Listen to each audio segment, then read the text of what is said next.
चंदन जाकर एक दिन चंदन में मिल जाएगा। महादेव, एक आखिरी बस एक लाइन है जो माँ के द्वारा दी गई है, वो आपको सुनाना चाहेंगे। बहुत छोटा सा है महादेव। चंदन जाके एक दिन चंदन में ही मिल जाएगा। क्या बात है। ये साइंस है। जो न्यूटन का जो गुरुत्वाकर्षण का जो सिद्धांत है, यही गलत हो जाता है। वो कहता है कि अगर देखा उसने आम नीचे गिरा, नीचे ही क्यों गिरा, ऊपर क्यों नहीं गया। हर चीज़ नीचे आ रही, गेंद फेंको नीचे आती है।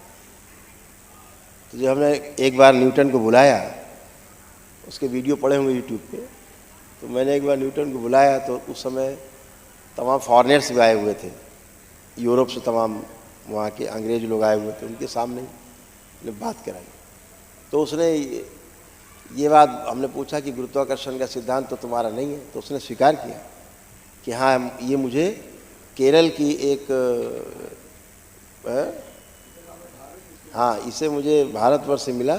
यहाँ के लोग अंग्रेज ले गए और केरला की एक यूनिवर्सिटी से उनको पेपर्स मिले, उन्होंने मुझे दिए कि इसको अपने नाम से पब्लिश कर दो, गुरुत्वाकर्षण के सिद्धांत को। मैंने कहा तो वो भी अधूरा है जो तुमको मिला, वो पूरा वो भी नहीं था जो केरल से मिला है। एक सज्जन है जो ओशो की किताबें पढ़ पढ़ के बोला करते, दिन भर भाषण देते हैं, ये खाइए, वो पीजिए, ये करिए, वो करिए, ऐसा नहीं वैसा करिए, सुबह शाम दोपहर रात सब भाषण देते रहते हैं, बड़ी बड़ी दाढ़ी बात। उसके बाद पता लगे ब्रेन में स्वेलिंग हो गई, अस्पताल में भर्ती हो गए, डॉक्टरों ने खोपड़ी चीर डाली उनकी। बड़े धार्मिक गुरु हैं देश के, सबसे बड़े माने जाते, बहुत बड़े। तो अब जो चीज़ें वो जो ओशो जी थे उन्होंने बोली, कहीं मिस्टेक की तो पकड़ वैसे गए कि वही मिस्टेक उन्होंने की बोलने में हर बार। तो ऐसे पकड़ गए कि वो ओशो को पढ़ के बोलते हैं, तो लोग समझते हैं कि बहुत बड़े विद्वान हैं। किताबी ज्ञान एक अलग है। तो किताब के वो ज्ञान मान लिया गया कि सूचना है, इन्फॉर्मेशन है, जो टीचर से बच्चे में जाती है, आचार्य के द्वारा बच्चे में जाती है, वो इन्फॉर्मेशन है। फिर बच्चा बड़ा होता है और जब गुरु के संपर्क में आता है तो जो इन्फॉर्मेशन उसके पास होती है वो उसको अनुभव कराता है, तो वो उसका क्या बन जाता है, ज्ञान, है ना।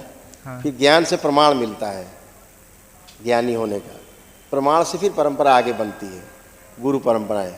तो ऐसे आचार्य और गुरु में ऐसे फ़र्क है, इन्फॉर्मेशन में या नॉलेज में ऐसा फ़र्क है। आचार्य आपको इन्फॉर्मेशन देता है, गुरु आपको नॉलेज कराता है, अनुभव कराता है, ज्ञान के सागर में उतारता है, ज्ञान को उपलब्ध होते हैं आप उसके साथ रह करके। सूचना आपको उपलब्ध होती है और ज्ञान को आप उपलब्ध होते हैं, दोनों में कितना अंतर है, चेंजेस है ना।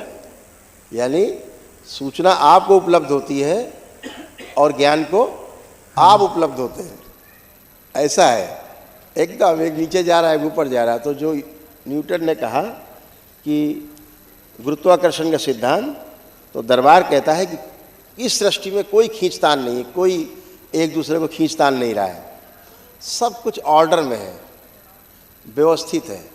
ऐसी जगह पर है जहाँ पर कोई खींचतान नहीं हो रही है, हर चीज़ अपनी धुरी पर घूम रही है, नाच रही है, चल रही है, अपने सिस्टम से चल रही है, नियम से चल रही है, टाइमिंग से चल रही है। जरा टाइमिंग गड़बड़ हो जाए तो धरती तहस नहस हो जाएगी, सारे ग्रह नक्षत्र गड़बड़ हो जाएंगे, सब कुछ नियम से है।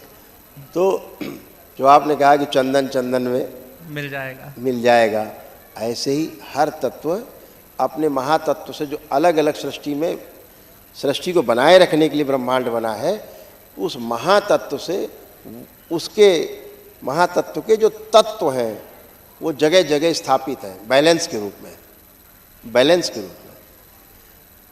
तो अगर वो छूट जाए वहाँ से जहाँ पर वो स्थापित है, तो कहाँ जाएगा, अपने महास्रोत में ही जाएगा। जैसे अगर आप अग्नि जलाते हैं तो किधर जाती है, नीचे की ओर उसकी लौ जाती है कि ऊपर जाती है, ऊपर, सूर्य की ओर, उसका स्रोत ऊपर है। सूरज सामने ऊपर है तो उसका स्रोत ऊपर जाएगी, ठीक है ना। हाँ। अब न्यूटन से पूछो भैया ऊपर क्यों जा रही है, इसे तो नीचे जाना चाहिए, गुरुत्वाकर्षण है। आप जल डालो, कहाँ जाएगा, जल में मिलेगा। चाहे नीचे ढलान की ओर जाएगा जल हमेशा, चाहे जहाँ डालो ढाल पे जाएगा, नीचे ही जाएगा जल जहाँ होगा, या उड़ के जल में मिल जाएगा, फिर बरसेगा ऊपर से, तो जल में जाएगा। ऐसे वायु कोई ऑक्सीजन कोई भी आप वायु ले लीजिए, आप किसी प्रकार की गैस ले लीजिए, आप छोड़ेंगे ना उसकी जो गैस होगी उसी में जाके मिलेगी। ऑक्सीजन का सिलेंडर खोलेंगे तो ऑक्सीजन में जाके मिलेगा, है ना। तो हर तत्व अपने महातत्व की ओर जाता है। तो ऐसे जो तत्व मिट्टी तत्व है जो, वो कहाँ जाएगा? तो मिट्टी में जाएगा। पृथ्वी तत्व कहाँ जाएगा? पृथ्वी में जाएगा। तो आम नीचे नहीं गिरेगा तो ऊपर कहाँ? ऊपर कहाँ पृथ्वी चली जा रही है?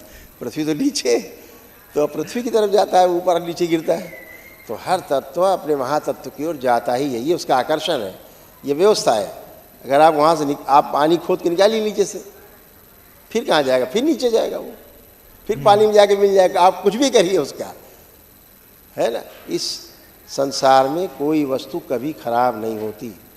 आप केले के छिलका, संतरे के छिलका ही फेंक दें आप वापस, मिट्टी तत्व जहाँ से पैदा हुआ ना उसको पशु पक्षी खाएंगे, बीट करेंगे, फिर मिट्टी मिल जाएगा, फिर कीड़े मकोड़े खाएंगे, फिर चला जाएगा मिट्टी में, फिर पौधे ग्रहण कर लेंगे उसको, वो साइकिल में चला जाएगा। खराब होगा ही नहीं, कुछ भी खराब नहीं होता इस संसार में, उसको अगली पीढ़ी खाती है। जो आप गए सुबह आपने मल त्याग किया उसको दूसरे खाने वाले बैठे। ऐसे सृष्टि में एक पूरा सह अस्तित्व है, को एग्जिस्टेंस है। कोई किसी को नष्ट नहीं कर रहा, कोई किसी को तंग नहीं कर रहा, सब व्यवस्था में है।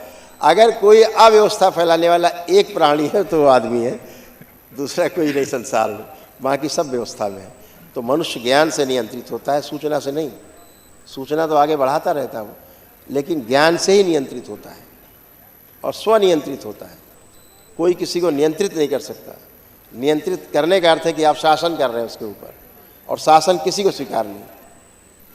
आपको बिल्कुल स्वीकार नहीं कि कोई आपसे कहे आप ये बैठना उठना मत, तो आप कहोगे नहीं हम तो उठेंगे, हम तो बैठेंगे ही नहीं। ये अंदर से भाव आएगा, भले आप भय में या लालच में बैठ जाएं, अदरवाइज अंदर से स्वीकार नहीं होगा। होता नहीं होता। हाँ। तो जो आपने कहा चंदन चंदन में, बहुत सुंदर, थैंक यू, खूब खुश रहो। बाबा गुरु माता को बहुत प्यार मिलता है और बस एक ही चीज़ सही है, सेवा। खुश रहो बेटा, ऐसा ही होगा, खूब खुश रहो, प्रसन्न रहो।